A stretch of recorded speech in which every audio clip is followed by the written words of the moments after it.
Hi guys, you're welcome to yet another beautiful edition of the News and Brief on Vantage TV, where we bring you quick updates on the stories that made the rounds within the week. My name is Anita Macaulay. Let's get started. On the national news, President Buhari appeals to choose next successor. President Muhammadu Buhari on Tuesday appealed with the 22 governors of the ruling All Progressive Congress (APC) to allow him choose his successor ahead of the party's presidential primaries next week. The president enjoined the governors to reciprocate the party's good gesture of allowing outgoing governors choose their successors in their respective states by giving him the free reins to do the same in his capacity. He assured that his choice candidate would give Nigerians a sense of triumph and confidence ahead of the general elections, while promising to sustain ongoing consultations ahead of the presidential primaries. Alright. Oshibajo's APC screening successful. After weeks of nationwide consultations, which ended in Lagos last week, Vice President Yemi Oshibajo underwent the requisite screening exercise by the APC Presidential Screening Panel on Tuesday. Stating that several national and party concerns were discussed during the screening, he went on to describe it as a fruitful exercise. The VP also expressed high hopes of victory for the All Progressives Congress, stating that the party is way ahead of others in the race towards the 2023 presidential election. Uber and Bolt drivers strike in Abuja. Dozens of Uber and Bolt e-cab drivers on Monday in Abuja, under the auspices of National Coalition of Ride-Sharing Professionals (NACOP), embarked on a 3-day warning strike over alleged exploitation and extortion by the e-hailing companies. The drivers called for immediate upward review of e-cab fares to reflect the current economic realities in the country and the invocation of relevant laws to regulate the activities and operations of the ride-hailing companies. Okada ban effected. Following the announcement on the 18th of May 2022, where Lagos State Governor Babajide Sanwo-Olu announced the ban on commercial motorcycles during a meeting with police chiefs, the ban took effect on Wednesday this week. The total and indefinite ban action on the activities of commercial bikers, aka Okada riders, across highways and bridges impacted 6 local governments, including Ikeja, Surulere, Etiosa, Lagos Mainland, Lagos Island, and Apapa. The Lagos State government had earlier said there was no need for any anxiety over the enforcement of the Okada ban, and the Commissioner for Information and Strategy, Benga Omotosho, in a statement, measures have been put in place to forestall any disturbance, adding that the ban will be enforced without any compromise. Nigeria seeks vaccine to halt spread of monkeypox. Nigeria's federal government on Tuesday revealed that it was collaborating with the World Health Organization and the United States Center for Disease Control to see how Nigeria would access the global stockpile of monkeypox vaccination to arrest the outbreak of the disease. Note that monkeypox, first discovered in 1958 in colonies of monkeys kept for research, is a viral disease similar to smallpox that can be transmitted from animals to humans and from person to person. Human-to-human transmission can occur after contact with droplets or prolonged close contact with an infected person or contaminated surfaces and objects, such as clothing and beddings. The virus enters the body through broken skin, the respiratory tract, or the mucous membranes of the eyes, nose, or mouth, and symptoms of monkeypox include fever, headache, sore throat, swollen lymph nodes in the neck, armpit and groin areas, back pain, muscle aches, and lack of energy. A rash follows these symptoms and is in turn followed by painful lesions, especially on the face, chest, arms, and legs, during which the infected persons remain contagious for 2 to 3 weeks. Over 550 cases have been reported in 30 countries around the world, according to the WHO, and the Nigeria Center for Disease Control this week stated that 21 cases and 1 fatality due to monkeypox have been confirmed. Preventive measures include vaccinations, avoiding contact with sick or dead animals in areas exposed to monkeypox, avoiding contact with animals who are natural hosts of the monkeypox virus, including squirrels and monkeys, practicing good hand washing or sanitizing, and wearing face masks to keep out infected air droplets. To this end, the federal government has warned Nigerians against bushmeat purchase and consumption. And on the international news, Russia-Ukraine. German Chancellor Olaf Scholz has said that Germany is poised to supply Ukraine with the Iris-T modern air defense and radar systems to help locate enemy artillery. This is in order to step up armed deliveries amid criticisms that Berlin is not doing enough to help Kyiv in its fight against Russia. Germany initially resisted calls to provide weaponry to Kyiv, agreeing only to provide humanitarian help and medical equipment in line with Germany's decades-long policy of not supplying lethal weapons to crisis zones. This supply to Ukraine is therefore significant, as it is the first time Germany has agreed to provide this type of heavy weaponry to Ukraine as it fights off the Russian invasion. US President Joe Biden said Tuesday he decided to provide Ukraine with more advanced rocket systems and munitions as part of US effort to help the Ukrainian fight against a Russian invasion now in its 4th month. The new systems are said to be able to help Ukraine hit targets 50 miles away. The Kremlin, however, said on Wednesday that the US was adding fuel to the fire by supplying weapons to Kyiv.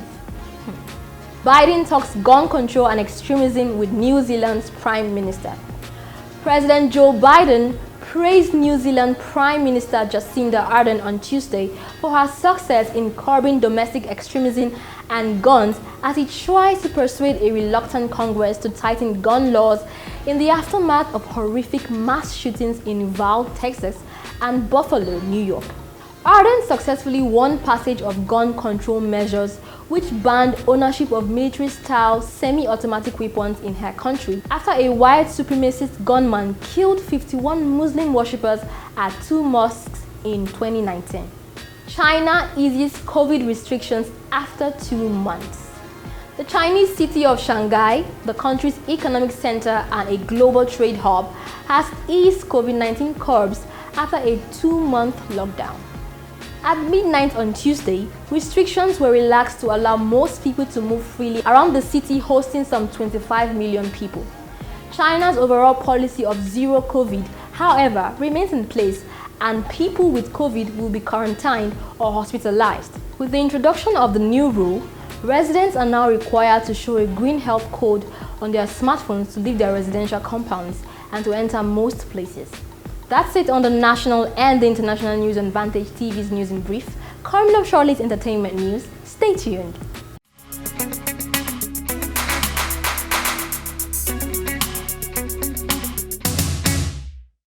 Hi guys, I'm Lifa and you're welcome to Entertainment on the News in Brief, where I bring you the juiciest stories that made the rounds this week.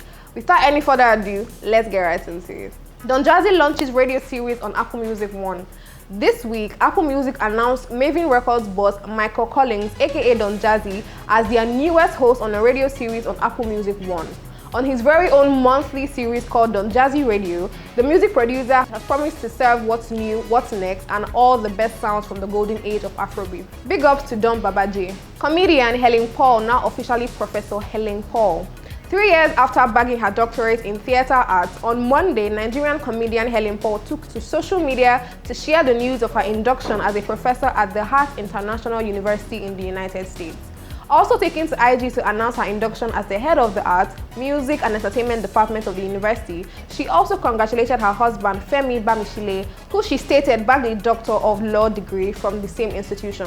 Double congratulations. Oga Sabinu slams Friesland Foods and UAC Foods with copyright infringement lawsuits. Popular Nigerian skip maker and content creator Chukwuemeka Emmanuel, popularly referred to as Oga Sabinus, has threatened a double lawsuit against the makers of popular brands Peak Milk and Gala over trademark theft and intellectual property rights abuse. Over the alleged usage of his trademark phrase, something good, for professional purposes, the star demanded from Peak Milk's Friesland Foods Wamco Nigeria PLC a total sum of 1 billion naira. Also for the usage and illustrated depiction of his famous brand image in adverts and promotions, he demanded a recompense worth 100 million naira from UAC Foods Limited. The 2022 AMVCA Best Content Creator Award winner has given both companies 14 working days from Monday this week to meet his demands or meet him in court. This is indeed something huge. In all, it has been a beautiful week.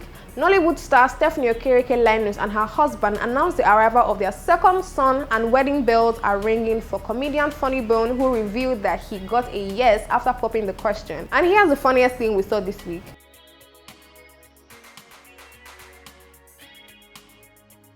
That's it, guys. As much as I hate to go, I have to go. But sit back, relax, as sports comes right up.